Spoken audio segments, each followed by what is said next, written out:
Good morning, Miss Arceli. Good morning, ma'am. Okay, Miss Arceli, can you tell me about yourself? I am Alcili Dimape. I am 39 years old. I live in Midillion, Cebu. I am married. I have two children. Okay, I have few questions for you to answer, so let's start. Why do you want to work as a maid? Uh, I want to work as a maid because I have experience and I for the future to my family and my children.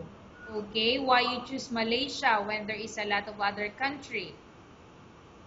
Uh, I choose Malaysia, ma'am, because Malaysia is a good country and near here in the Philippines, then they offer me a higher salary than here. Okay, how are you qualified for this job? I am hardworking, ma'am. Then I do all as a housemaid. Okay, may I know what is your education level is? High school graduate, ma'am. What is your recent working experience? Before I work in Kuwait as a domestic helper. Have you worked abroad before? Yes, ma'am. Can you please tell the place and how many years you worked for? In Kuwait, ma'am, 4 years. Start 2011 till 2015. Okay, do you have experience of taking care of baby? Yes, ma'am. And whose baby you are taking care of? My baby, ma'am. Okay. Then also the baby of my employer. What about elder or older people? Do you have the experience? No, ma'am. But are you willing to take care? Yes, ma'am. I am willing. Do you have experience of I'm sorry. Do you have any other special skills? Yes, ma'am. Can you tell me what Cooking. are those special skills you have? Cooking, ma'am. Okay. Mm. Are you willing to learn new skills? Yes, ma'am. I am willing. Are you willing to work with a family where the mother-in-law or any relatives stay together? Yes, ma'am. I am willing. Currently, are you still working now? No, ma'am. Do you know how to cook? Yes, ma'am. What sort of food can you cook? Uh, Filipino food, ma'am. Okay. Aside from Filipino, since you mentioned that Uh, you work in Kuwait, can you also cook I in Arabic? Yes, ma'am. I know Arabic food. Okay. Can you tell me what are those Arabic food that you can cook?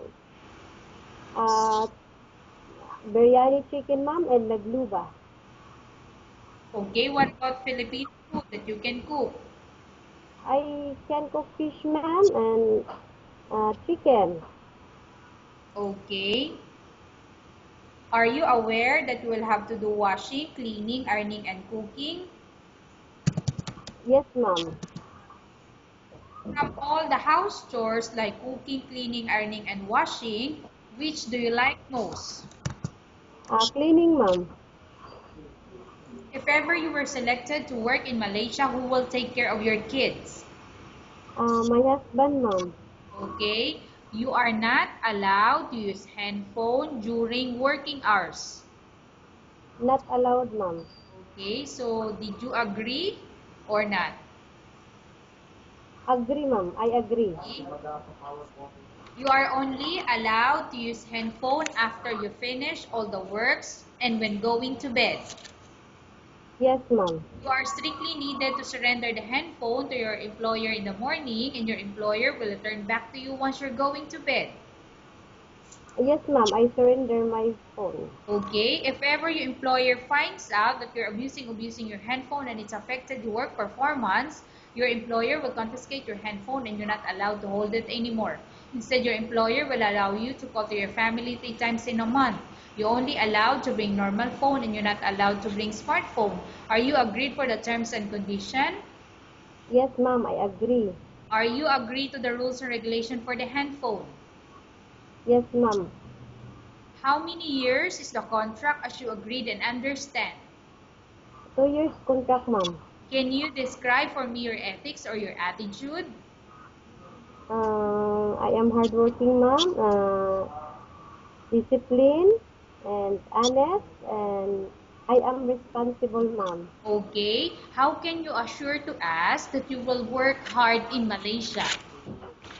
I work hard, ma'am. Then I'll do all as I can as a helper, and I will finish my 2 years contract, Okay. ma'am. Can you promise not to use the telephone without the permission of your employer? I promise, ma'am. Can you promise not to put on makeup but to dress properly while work? I promise, ma'am. Can you promise not to invite friends and relatives without the consent of your employer? I promise, ma'am. Can you promise not to ask for advance salary from your employer under any circumstances? I promise, ma'am. Do you really understand of the rules and regulation of the agency? Yes, ma'am, I understand. Do you pay any placement fee for you to come to Malaysia to work as a maid? No, ma'am. Do you have any history of sickness, example breast cancer or any other illness? No, ma'am. Do you suffer from any skin diseases, allergy or physical defect? No, ma'am. Have you suffered from any serious illness? No, ma'am. Do you smoke? No. Have you undergone any operation or surgery? Yes, ma'am, before. Okay, so may I know what type of operation you underwent and what year is that? Uh, Greater, ma'am. Outer greater, then last, 2004. Okay, are you medically fit? Yes, ma'am, I am medically fit. Are you in any medication? No, ma'am. Are you allergic with any food? No, ma'am. Are you prepared to work for the employer of any race? Yes, ma'am. Are you prepared to eat the type of food taken by your employer? Yes, ma'am. Are you afraid of being left alone in the house? No afraid, ma'am. Are you afraid of dogs or other pets? No afraid. Can you promise to work according to instruction from your employer? Miss Miss Yes, ma'am. Ashley, can you please Yes, answer ma'am. the question? Can you Yes, ma'am. promise to work according to instruction from your employer? Yes, ma'am. Do I you work. have any immediate family working in Malaysia? No, ma'am. Okay, Miss Alceli, we have finished our question section. Let's go to case study. I have a case study for you and I want you to answer me truthfully. Upon Yes. arrival in Malaysia within 6 months, if ever any of your family members pass away, what will you do? Will you continue to work till finish your contract or you will go back? I will continue my work, ma'am, until I finish my 2 years contract. Okay, tell us about yourself and why do you want to work in Malaysia as domestic helper?